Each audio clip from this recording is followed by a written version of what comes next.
IPL কিন্তু তার রং পাল্টে ফেলতেছে। আপনারা যদি খেয়াল করে থাকেন, কলকাতা ব্যাক টু ব্যাক হারতেছে, অন্যদিকে মুম্বাই ব্যাক টু ব্যাক জয়লাভ করতেছে। মুম্বাই কিন্তু টানা 3 বার জয়লাভ করতেছে, 4 নম্বরের জন্য অপেক্ষা করতেছে।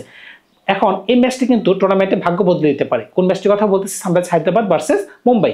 লাস্ট ম্যাচটা কিন্তু সানরাইজ হায়দ্রাবাদ মুম্বাইয়ের সাথে খেলেছিল, ওই ম্যাচটি কিন্তু সানরাইজ হায়দ্রাবাদ মুম্বাইয়ের সাথে হেরেছিল। এখন কি তারা প্রতিশোধ নিতে পারে কিনা, এইটা হচ্ছে দেখার বিষয়। এখন কলকাতার বিষয়টি নিয়ে যদি একটু কথা বলি, কলকাতা কেন এই ধরনের কলাপসে পড়তেছে বারবার? আমি বারবার বলতেছিলাম কলকাতার ব্যাটিং অর্ডারটা একটু পরিবর্তন করা দরকার, আর একটু মজবুত করা দরকার। তারা কি করলো? বোলিং অ্যাকশনটাকে আরেকটু মজবুত করলো। যেমন মঈন আলীকে তারা দলে ঢুকালো, কিন্তু রব্বান পালকে তারা দলে ঢুকালো না।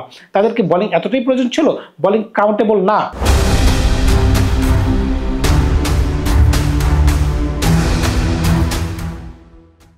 একটা নর্মাল বেসিক জিনিস যদি আপনাদের কাছে একটু তুলে ধরি, তখন কিন্তু জিনিসটা আপনাদের কাছে একটু বোধগম্য বেশি হবে। যেমন আপনাদের বাসায় যদি 10টা পদ রান্না করা হয় আর অন্যদিকে যদি 3টা পদ রান্না করা হয়, তাহলে কিন্তু আমি বলবো যে 3টা পদ খেয়ে আপনি যতটা স্যাটিসফাইড হবেন, 10টা পদ খেয়ে আপনি ততটা স্যাটিসফাইড হতে পারবেন না। কারণ কি, আপনি কোনটা রেখে কোনটা খাবেন? আমরা মাছে ভাতে বাঙালি, যদি একটা মাছ ভাজা হয় আর একটা মাংসের একটা আইটেম থাকে আর একটা ডাল হয়, আমাদের অন্য কোনো প্রয়োজন নাই। আর যদি মনে করেন যে না, 10টা আইটেম, এটার পর এটা, এটার পর এটা, এটার পর ওইটা, তখন কিন্তু আমরা কিন্তু ওইটা খেয়ে আমরা স্যাটিসফাইড হতে পারবো না। হয়তোবা বিয়ে শাদীর ব্যাপারে ওইটা অন্য ব্যাপার, কিন্তু রেগুলার বেসিসে যদি একই প্রসেস চলতে থাকে, যেটা কলকাতা করতেছে, সানরাইজ হায়দ্রাবাদ করতেছে, মানে প্রত্যেক দিন কোনো কোনো ইনোভেশন বা কোনো না কোনো অতিরিক্ত ট্রাই, যেটা আমাদের জন্য হার্মফুল হয়ে যাচ্ছে। এখন সানরাইজ হায়দ্রাবাদ এত একটা ভালো টিম, এবারে টুর্নামেন্টে যদি তাদের উল্লেখযোগ্য 2টা পারফরমেন্স দেখেন, এবং এই উল্লেখযোগ্য 2টা পারফরমেন্স কিন্তু টোটাল আইপিএল এর একটা আইকন হিসেবে দাঁড়াইতেছে। কারণ কি, তাদের 286 রান আর একটা 245 রান চেজ। আমি আগেই বলেছিলাম মুম্বাইয়ের সাথে সানরাইজ হায়দ্রাবাদ এই খেলাটি কিন্তু টুর্নামেন্টে ভাগ্য বদলে দিতে পারে। কারণটা হচ্ছে মুম্বাই যদি কোনো রকম জিতে যায়, তাদের কিন্তু 10 পয়েন্ট হয়ে যাবে। একমাত্র টিম হিসেবে গুজরাট 12 পয়েন্ট নিয়ে টেবিলের শীর্ষে রয়েছে, বাকি সব টিম কিন্তু 10 পয়েন্টে আছে।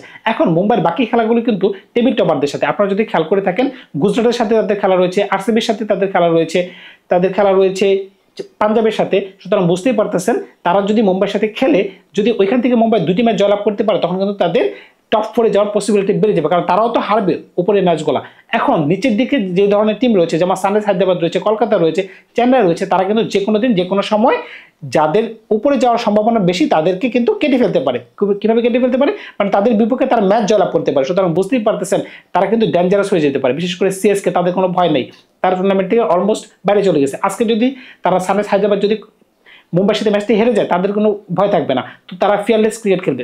তারা যখন ফিয়ারলেস ক্রিকেট খেলবে, তখন কিন্তু বিপক্ষ দলকে তা হারিয়ে দিতে পারে। আমি প্রথমেই বলেছিলাম মুম্বাই টানা 3টি জয় পেয়েছে, এর মাঝখানে 3টি দল হচ্ছে দিল্লি তখন আনবিটেন একটা অবস্থায় ছিল, ওই সময় তারা 12 রানে দিল্লিকে হারাইছে।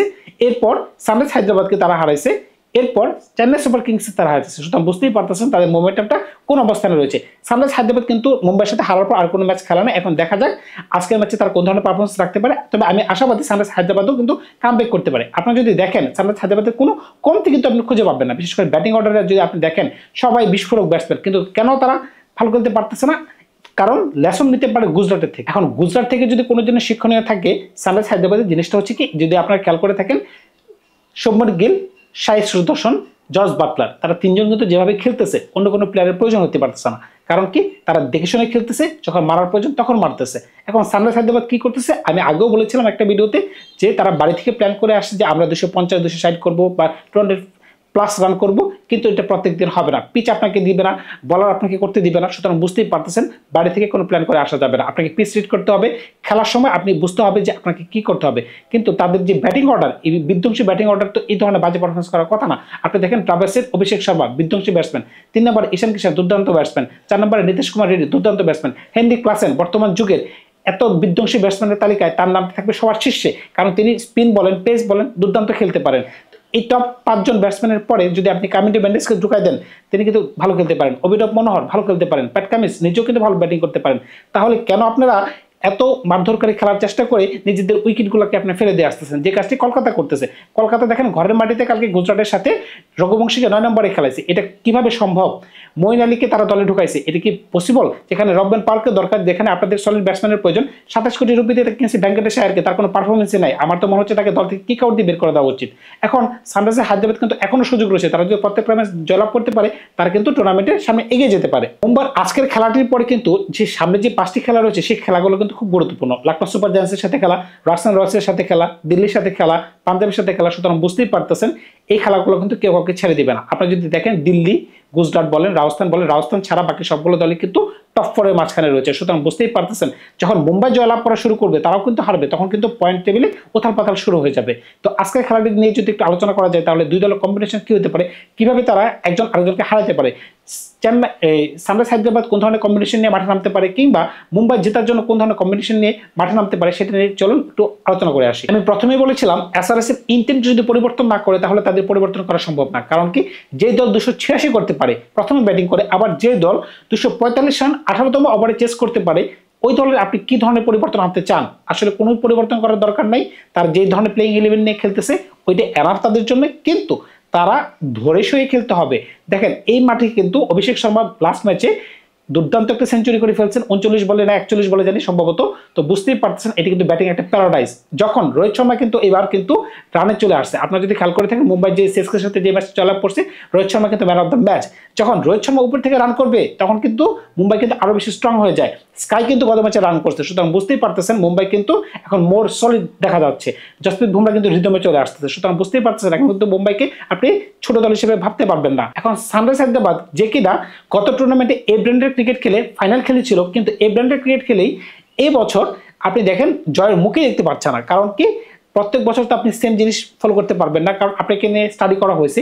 বিপক্ষ দল আপনাদেরকে নিয়ে এমনভাবে স্টাডি করছে যে আপনারা এই বলে এই শট খেলবেন, ওই জায়গায় ফিল্ডার মজুদ করা আছে, কিংবা এমন বল তাদেরকে করা হচ্ছে বল হয়ে স্ট্যাপ পড়ে যাচ্ছে। সুতরাং বুঝতেই পারতেছেন সানরাইজ হায়দ্রাবাদ বুঝতেই পারতেছে না যে তাদেরকে একটু ধরে সয়ে খেলতে হবে। এটা ছাড়া আর কোনো তো পরিবর্তন আমি খেয়াল করতে পারতেছেন। এখন যদি এক নজরে তাদের দলগুলো সাজায় তখন কিন্তু আপনি বুঝতে পারবেন তাদের দল কিন্তু যথেষ্ট পরিমাণ স্ট্রং। 1 নম্বর ট্রাভিস হেড, 2 নম্বর অভিষেক শর্মা, 3 নম্বর ঈশান কিষান, 4 নম্বর নীতিশ কুমার রেড্ডি, 5 নম্বর হেনরি ক্লাসেন, 6 নম্বর অনিকেত বর্মা, 7 নম্বর অভিনব মনোহর, 8 নম্বর প্যাট কামিন্স, 9 নম্বর রাহুল চাহার, 10 নম্বর হর্ষল প্যাটেল, 11 নম্বর মোহাম্মদ শামি। যেহেতু আপনারা সবাই জানেন আইপিএল ইম্প্যাক্ট প্লেয়ার খেলানোর সুযোগ রয়েছে, আর যেহেতু আমি এখানে মাত্র 3 জন ফরেন প্লেয়ার দলে ঢুকাইছি, সুতরাং বুঝতেই পারতেছেন আপনি কিন্তু একজন ফরেন ক্যাটাগরি ব্যাটসম্যান বা অলরাউন্ডার কিন্তু দল ঢুকাতে পারতেছেন। আমি কিন্তু কামিটো মেন্ডিসকে আমি এখানে ঢুকাই দিতেছি ইম্প্যাক্ট প্লেয়ার হিসেবে। তাছাড়া আপনার যদি বোলিং প্রয়োজন হয় আপনি কিন্তু দলে ঢুকাইতে পারতেছেন জয়দেব উনাদকে। সুতরাং বুঝতেই পারতেছেন দলটি কিন্তু সলিড। এমন একটা শক্ত দল পাওয়ার পরেও কিন্তু দলটা কেন ক্লিক করতে পারতেছে না, এটা আমার বোধগম্য না।